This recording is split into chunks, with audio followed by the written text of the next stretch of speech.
순서 자체를 모르시는 분들이 많이 있으시더라고요. 그래서 어디서부터 어떻게 시작해야 할지 막막해 하시더라고요. 오늘 한번 차근차근 알려드리도록 하겠습니다. 모텔 창업 절차와 순서에 대해서 아시는 것만으로도 성공 확률을 높일 수 있다고 생각합니다.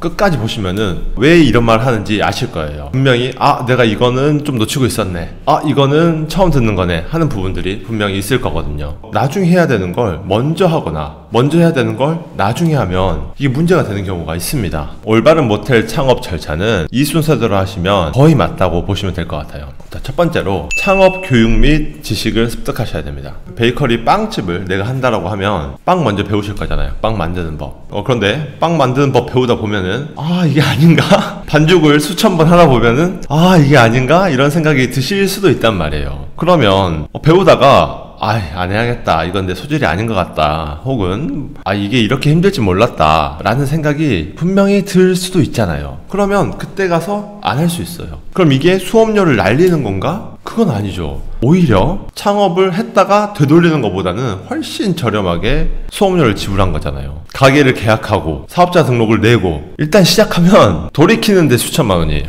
어쩔 수 없이 장사를 해야 돼서 보내는 시간도 추가로 더 들어가고 말이죠. 카페 하는 것도 그렇고 김치찌개집 하는 것도 그렇고 겉보기에는 그냥 이게 쉬워 보일 수 있는데 막상 해보면 배웠어야 하는 부분들이 분명히 있고, 또 결정적으로 적성에 안 맞을 수도 있고 내가 생각한 것과 전혀 딴판일 수도 있고 그렇단 말이에요. 근데 이제 막상 시작되면은 이제 돌이키는데 너무 많은 비용이 들다 보니까 그냥 계속 갈 수밖에 없는 경우가 생기는데, 그렇기 때문에 미리 꼭 기본적인 교육은 받고 기본적인 강의는 들으시고 시작을 하셨으면 좋겠다라는 생각이 듭니다. 두 번째로는 이제 매물 정보를 확보하는 겁니다. 매물 정보를 확보하는 방법은 다양하게 있는데, 어쨌든 부동산 중개를 통해서 매물 정보를 받을 거잖아요. 받은 매물 정보를 2단부터가 중요한데, 비교를 해야 되는데 이게 객관적으로 비교하려면 저처럼 이렇게 체크리스트를 만들어서 그렇게 비교를 하시는 게 좋아요. 그래야 좀 더 객관적으로 비교하고 놓치는 거 없이 비교를 할 수 있으니까요. 비교해서 바로 계약서를 쓰시라는 뜻이 아닙니다. 이 다음에도 순서가 계속 있어요. 세 번째가 바로 임장 및 상권 분석이에요. 이때 이제 임장을 가시는 거예요. 가서 주변의 교통, 음식점, 볼거리, 관광지, 산업의 인프라 이런 것들을 충분히 확인하시고 여기가 상권이 괜찮다, 이때 이제 확인을 하는 거죠. 그렇게 확인하셨으면 이제 집으로 돌아오셔서 네 번째 단계 아이템 결정이 있습니다. 나는 이미 모텔, 호텔 창업을 아이템으로 결정했는데 무슨 아이템을 또 결정하라는 거냐 라고 생각을 하실 수가 있는데, 제가 말하는 아이템은 그런 거예요. 모텔, 호텔을 할 걸 결정했다는 거는 내가 음식점을 할 걸 결정했다는 거지, 김치찌개집을 할지 일식집을 할지 마라탕집을 할지를 결정했다는 게 아니거든요. 그 모텔, 호텔이 어떤 메뉴가 있는가, 차별화된 경쟁력이 뭐가 있느냐라는 거죠. 차별화된 경쟁력이 있는 아이템을 생각을 지금 하셔야 된다라는 거예요.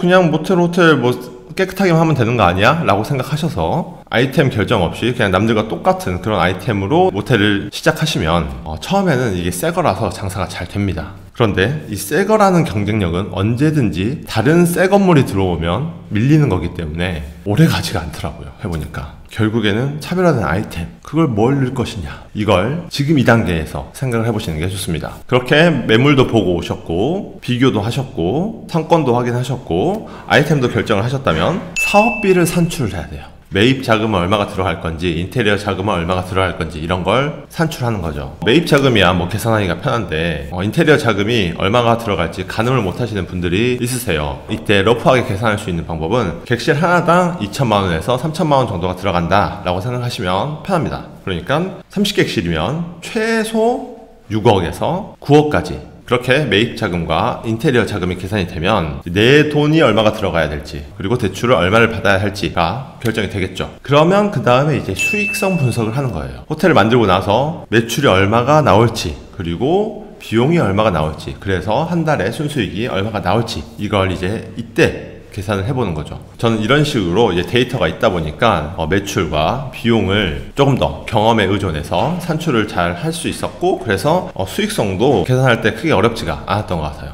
그 다음 해야 할 일이 대출 가능 여부를 확인하는 거예요. 이제 위에 저희가 조사를 쭉 했잖아요. 그리고 계획을 쭉 세웠고 그렇게 대출금이 얼마가 필요한지가 결정이 됐을 텐데 이제 은행을 찾아다니면서 대출해줄 수 있는지를 확인해보는 거죠. 이때 이제 은행 창구 직원을 바로 찾아가면 좀 안 되는 경우가 많이 있어요. 그래서 조금 노하우가 필요한데 어쨌든 이 타이밍에 이제 대출을 알아보셔야 되는 겁니다. 그리고 이제 이 다음에 해야 될 게 이제 그때서야 바로 매매 계약인 거예요. 대출이 나온다고 은행에서 어느 정도 확답을 해줬다 라고 하면 이제 그때서야 이제 매매 계약을 찍는 거예요. 그런데 이 모든 단계를 다 스킵하고 혹은 한두 개만 하시고 매매 계약을 찍고 하시는 분이 있으셔서 이 순서에 대해서 뭘 해야 되는지에 대해서 꼭 알려드리고 싶었어요. 2단계에서 매매 계약을 하시는 거예요. 매매 계약 하신 다음에는 잔금일까지 시간이 있잖아요. 잔금일은 2달 이상으로 멀리 잡아 놓으시는 게 좋습니다. 왜냐하면 대출 심사하는데 시간도 걸리고 한 은행에서 대출 심사를 했는데 잘 안 되는 경우가 있어요. 그러면 또 다른 곳에도 넣어봐야 되는데 그러려면 시간이 좀 필요하거든요. 그래서 잔금일은 2개월 이상으로 잡아 놓으시는 게 좋고 대출 심사를 이제 진행을 하는 거죠. 대출 심사가 진행되는 동안 그때 나는 뭐 놀고 있으면 되는 것이냐가 아니라 때 인테리어의 구체적인 기획을 하는 거예요. 내가 어떤 아이템을 하겠다라고 앞에서 결정을 했잖아요. 그 아이템을 시각화해서 구현할 수 있도록 인테리어를 기획하는 거죠. 그냥 인테리어 업체한테 예쁘고 깔끔하고 모던하고 세련된 그런 인테리어 하나 뽑아주세요 라고 하는 게 아닙니다. 이때 내가 인테리어 기획을 하셔야 되는 거예요. 그 다음에 이제 잔금일이 오면 잔금을 지급하고 영업허가증을 양도양수 받고 하면 이제 건물이 내게 되는 거죠. 그 다음에 이제 인테리어 공사를 진행을 하고 인테리어 공사가 끝나기 한 2-3주 전에 이제 직원을 채용을 하고 공사가 다 끝나면 가오픈을 하고 사진 촬영을 진행을 하고 야놀자 여기어때 같은 OTA에 등록을 하고 동시에 홈페이지도 구축을 하고 홈페이지까지 구축이 됐으면 이제 마케팅을 진행을 하고 운영을 해 나가시면 됩니다. 이때 운영을 해 나가시면 분명히 구멍들이 많이 발견이 될 건데 그때 이제 운영 개선을 하시는 거고 운영 개선을 하시면서 그 개선된 사항을 적어 놓는 매뉴얼을 구축하시면 됩니다. 여기까지 왔다면은 이 이후부터는 그래도 조금 수월하세요. 그때부터는 매뉴얼대로 운영 관리를 잘 하시면 되니까요. 아주 간단하게 모텔 호텔 창업 순서에 대해서 말씀을 드려봤습니다.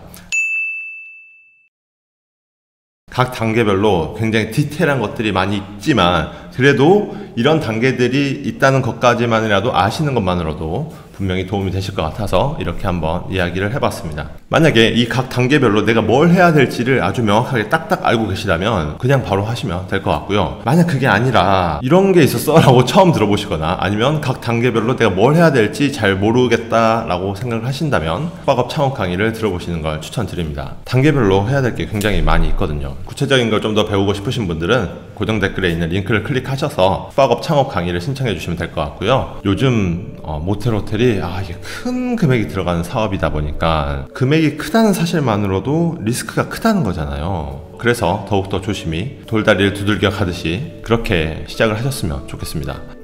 저도 운이 좋아서 지금까지 망하지 않고 어찌저찌 잘 해왔는데 생각해보면 아찔했던 순간들이 굉장히 많아요. 여러분들은 그런 아찔한 순간 만나지 않고 창업을 하셨으면 좋겠습니다. 14년도 2월에 29억의 거래가 된 기록이 있어요. 결과적으로는 돈이 안 들어갔어요. 이거는 안 보여드릴 거예요. 이거는 이미 얘가 없어졌을 수도 있고 하니까